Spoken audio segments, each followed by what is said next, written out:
à tous, soyez les bienvenus sur Monaco Info. Quels sont les titres que nous allons développer dans votre édition? Voici quelques éléments de réponse dans ce sommaire. Les crèches sont les symboles de la nativité. Un chemin a vu le jour pour vous permettre en cette période d'en découvrir de très différentes. De Monacoville au centre hospitalier Princesse Grace, où chaque année le Gemluc remet un chèque. Cette année, il revient au laboratoire de biologie. Découverte ensuite d'une toute nouvelle exposition à l'entrepôt, une idée sortie pour cette fin d'année.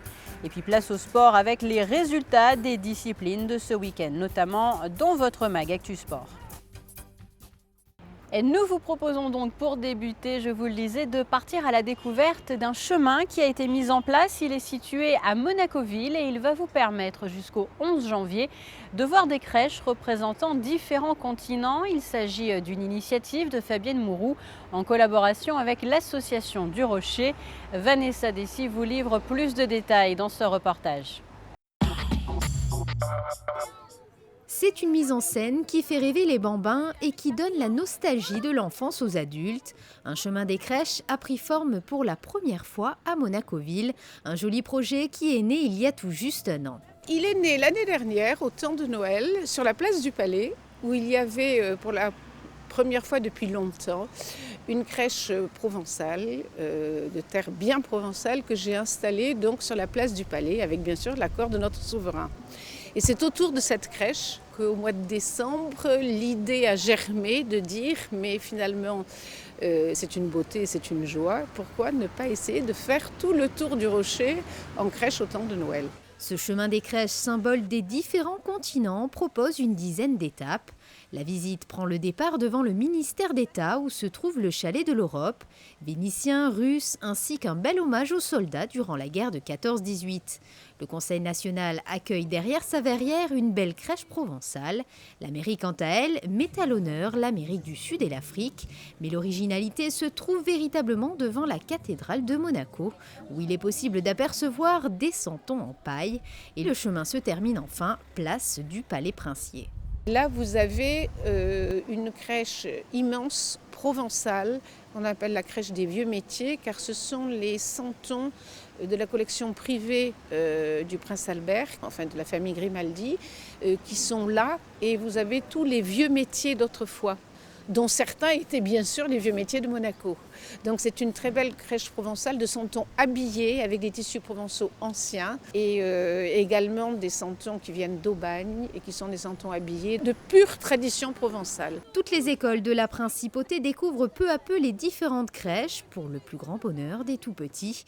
Le chemin des crèches est à découvrir à Monacoville jusqu'au 11 janvier prochain.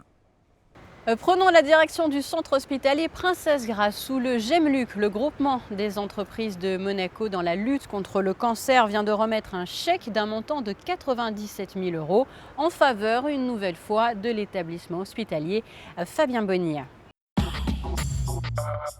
Le Gemluc a toujours favorisé l'aide au centre hospitalier Princesse Grace par le biais de dons faits pour l'acquisition de nombreux appareils médicaux. Le groupement des entreprises monégasques dans la lutte contre le cancer vient de faire une nouvelle fois preuve de générosité en faveur de l'établissement en remettant un chèque de 97 000 € au laboratoire de biologie du CHPG. Cette somme permettra l'acquisition d'un cytomètre en Flunavios de dernière génération.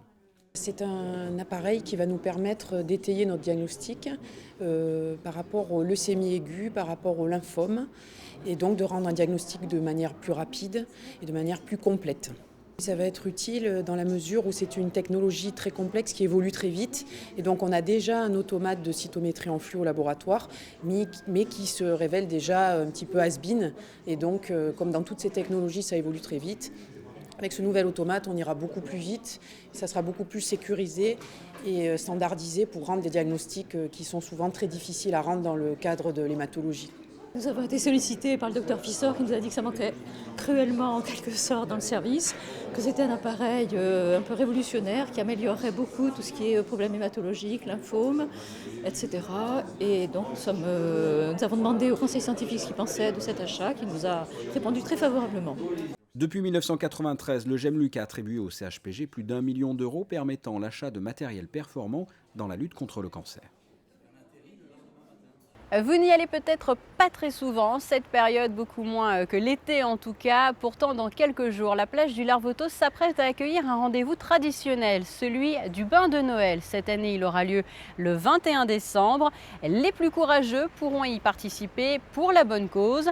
Je vous propose d'écouter Pierre Frolla. Il est interrogé par Fabien Bonilla. Pierre Frolla qui revient notamment sur l'esprit de ce bain de Noël. L'ambiance est très chaleureuse. Bon, on est sur la Côte d'Azur, donc il n'y a pas de quoi trop crâner non plus. L'eau, elle est rarement en dessous de 14 degrés. Il faut bien comprendre que le bain de Noël, depuis le début, depuis 10 ans, a toujours été au profit d'œuvres caritatives. Donc les gens, certes, viennent se baigner, mais ils viennent en participant. Ils ne viennent pas simplement donner de leur sourire et de leur énergie, ils viennent surtout soutenir financièrement une association. Cette année, c'est Soupe de Nuit. Donc les gens qui viennent se doivent de passer par l'école bleue et régler en fait un droit d'entrée au bain de Noël qui leur permet déjà d'une part de faire preuve de solidarité pour aider les autres, d'autre part de pouvoir bénéficier de ce fameux vin chaud, parce que le bain il sera tiède, le vin chaud, le café, le thé, les viennoiseries, il y a une grande tombola. Alors bon, c'est ma mère qui gagne chaque année, donc faites attention. Et pourtant, je fais tout pour essayer de faire en sorte que ça ne se passe pas. Il y a une grande tombola avec des super lots. Le droit de participation est de 10 €. Si vous voulez pouvoir bénéficier des douches chaudes et des vestiaires par la suite, il faudra en plus vous acquitter de la somme de 5 €. L'intégralité de la somme perçue sera reversée à l'association Soupe de Nuit. On vous attend tous le 21 décembre à partir de 10 h devant le centre de sauvetage aquatique de Monaco à la plage du Larvoto pour la 10e édition du bain de Noël. Et moi, je vais commencer à me préparer, mais en combinaison.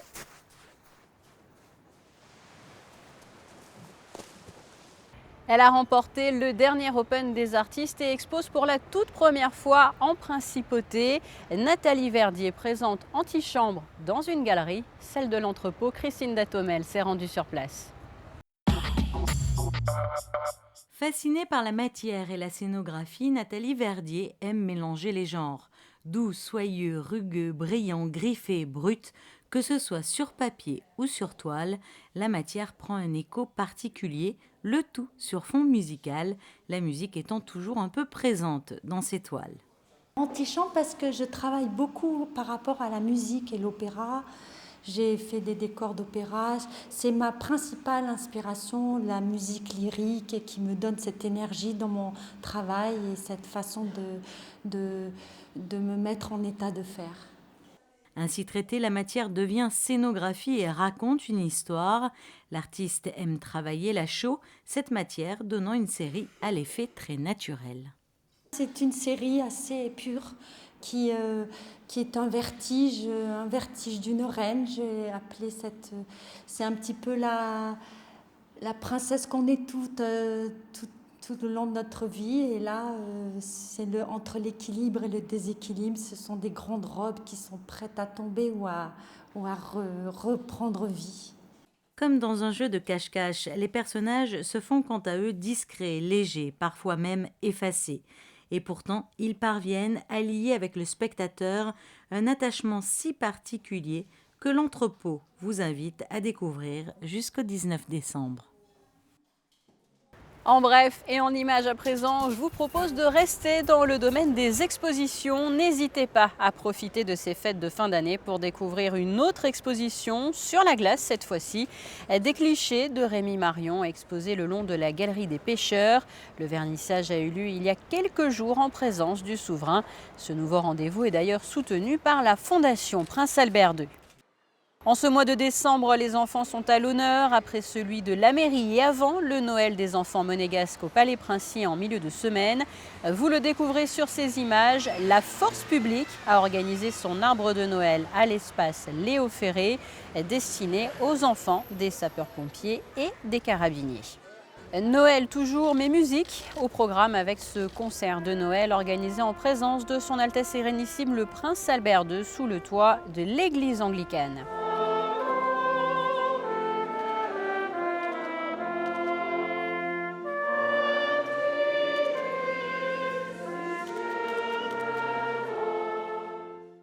Après les faits d'actualité, voici vos traditionnelles prévisions météo.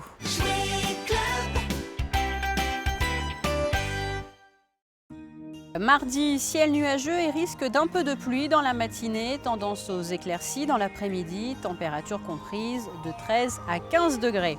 Mercredi, une belle journée en perspective, des nuages mais pas de pluie.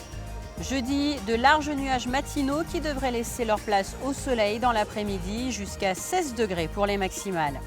Et puis vendredi, un soleil assez doux et des nuages passagers sans pluie.